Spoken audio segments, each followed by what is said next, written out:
Art of education में आपका स्वागत है। टुडे इन हिस्ट्री, मंडे 11 नवंबर 2024। राष्ट्रीय शिक्षा दिवस। भारत सरकार भारत के पहले शिक्षा मंत्री एवं भारत रत्न से सम्मानित मौलाना अबुल कलाम आज़ाद की याद में हर 11 नवंबर को मनाया जाता है। वैधानिक रूप से इसका प्रारंभ 11 नवंबर 2008 से किया गया है। मौलाना अबुल कलाम आज़ाद का जन्म 11 नवंबर 1888 को हुआ था। वे भारत के पहले शिक्षा मंत्री थे। द प्रिंस ऑफ वेल्स ने 1905 में द प्रिंस ऑफ वेल्स संग्रहालय की नींव रखी थी। स्वतंत्रता सेनानी तारकनाथ दास ने 1913 में कैलिफोर्निया के सैन फ्रांसिस्को शहर में गदर आंदोलन की शुरुआत की। अमेरिका के क्लिंटन डेविसन और इंग्लैंड के सर जी पीथा मसन को 1937 में भौतिक शास्त्र का नोबेल पुरस्कार दिया गया। भारत में 1950 को पहला भाप इंजन चितरंजन रेल कारखाने में बनाया गया। भाषा के आधार पर 1956 में मध्य प्रदेश राज्य का गठन किया गया। राजधानी दिल्ली 1956 में केंद्र शासित राज्य बना। अमेरिकी अंतरिक्ष एजेंसी नासा ने 1966 में अंतरिक्ष यान जेमिनी 12 लॉन्च किया। पंजाब से अलग करके 1966 में हरियाणा राज्य का गठन किया गया। सन 1973 में मैसूर का नाम बदलकर कर्नाटक किया गया। पहली अंतर्राष्ट्रीय डाक टिकट प्रदर्शनी 1973 में नई दिल्ली में शुरू। किस मंत्रालय ने हाशिए पर पड़े कारीगर समुदायों को समर्थन देने के लिए ट्यूलिप, पारंपरिक कारीगरों का उत्थान आजीविका कार्यक्रम, ब्रांड लॉन्च किया है? ए. ग्रामीण विकास मंत्रालय। बी. सामाजिक न्याय और अधिकारिता मंत्रालय। सी. संस्कृति मंत्रालय। डी. जनजातीय मामलों का मंत्रालय। Answer B. सामाजिक न्याय और अधिकारिता मंत्रालय। 2 नवंबर 2024 में नई दिल्ली में दूसरे भारतीय सैन्य विरासत महोत्सव 2024 का उद्घाटन किस वरिष्ठ भारतीय अधिकारी ने किया?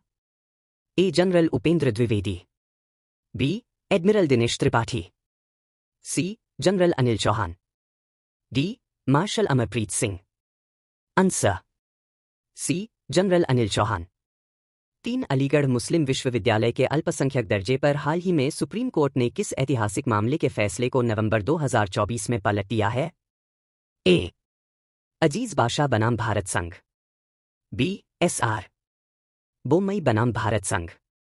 सी. R हेगड़े बनाम भारत संघ। डी. वीरेंद्र पाटिल बनाम भारत संघ। आंसर अब ए. अजीज बाशा बनाम भारत संघ। 4 भारत और ऑस्ट्रेलिया के बीच ऑस्ट्राहिंड संयुक्त सैन्य अभ्यास का तीसरा संस्करण कहां आयोजित किया जा रहा है? A. Sydney. B. Mumbai. C. Chennai. D. Pune. Answer D. Pune.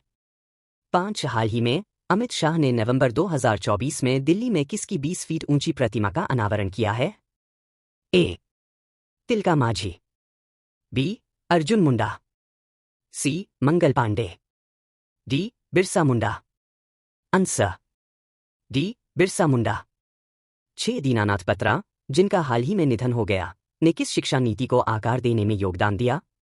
ए. राष्ट्रीय शिक्षा नीति 1986। बी. शिक्षा का अधिकार अधिनियम।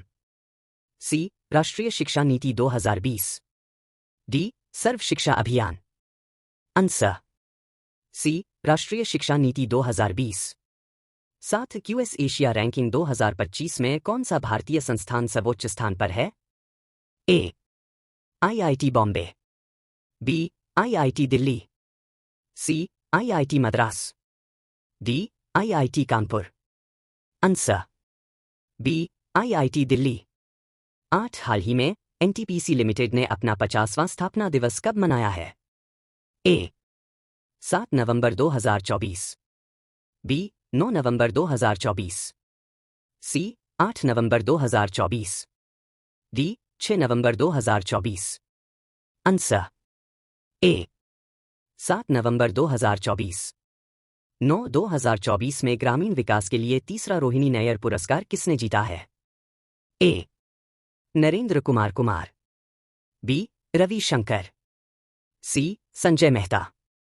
D. Anil Pradhan. Answer D. Anil Pradhan. 10 राष्ट्रीय हरित हाइड्रोजन मिशन NGHM के तहत उत्कृष्टता केंद्र स्थापित करने के लिए सरकार द्वारा कितनी राशि आवंटित की गई है?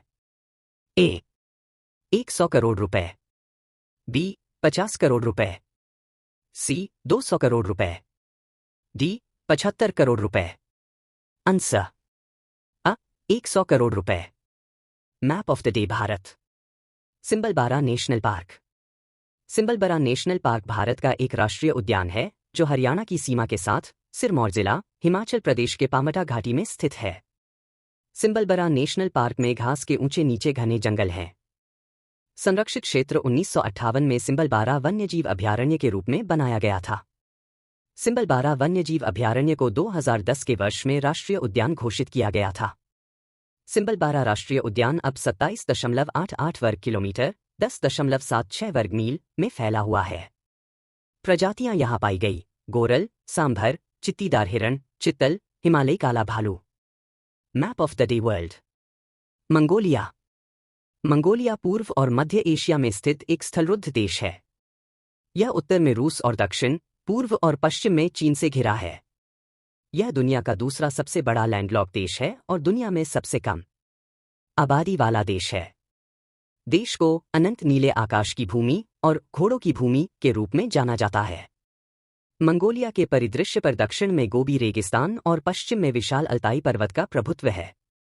हाल के वर्षों में अपने तेजी से आधुनिकीकरण के बावजूद उलानबटार अभी भी कई ऐतिहासिक मंदिरों, मठों और अन्य सांस्कृतिक स्थलों का पता लगाने के साथ एक मजबूत पारंपरिक मंगोलियाई पहचान रखता है। Daily static GK. कंकाल प्रणाली क्या करती है? यह शरीर को आकार देती है, अंगों की सुरक्षा करती है और हमें हिलने डुलने में मदद करती है। हमारे शरीर में कितनी हड्डियां होती हैं? वयस्कों के शरीर में 206 हड्डियां होती हैं, लेकिन शिशु लगभग 300 हड्डियों के साथ जन्म लेते हैं। कंकाल के मुख्य भाग कौन से? रीढ़ और उपांग, बाहें, टांगे। कंकाल के दो मुख्य भाग होते हैं, अक्षीय, खोपड़ी और। सबसे लंबी हड्डी कौन सी है?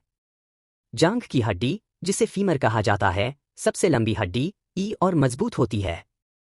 सबसे छोटी हड्डी कौन सी है? कान में स्थित स्टेपीज हड्डी सबसे छोटी होती है। कार्टिलेज क्या है? कार्टिलेज एक चिकनी ऊतक है जो जोड़ों पर हमारी हड्डियों को कुशन प्रदान करता है। हड्डी का मज्जा क्या है?